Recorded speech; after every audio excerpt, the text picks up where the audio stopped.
Tired of messy finances and feeling lost in accounting chaos?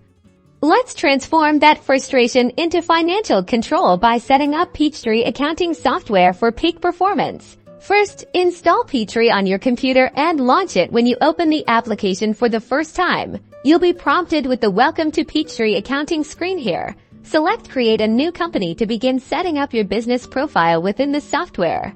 The New Company Setup Wizard will guide you through entering essential company information. Fill in details like your company name, address, phone number, and federal tax ID. Accurate information here is crucial for reports and tax compliance. Next is the Chart of Accounts Setup. Peachtree offers a few options. Choose a sample chart of accounts tailored to your industry. Copy a chart from an existing company file, or, for greater control, create a completely new chart of accounts designed for your business needs. Within the chart of accounts, customize account names and numbers to match your specific business activities. Add, modify, or delete accounts as necessary to accurately categorize your income, expenses, assets, and liabilities. Don't forget to save your changes. Finally, navigate to the System Preferences. Under the Options menu, configure options like accounting periods, monthly, quarterly, etc., general settings such as date format, and essential security features to protect your financial data. Setting up these preferences from the start will optimize your software. That is all for this video.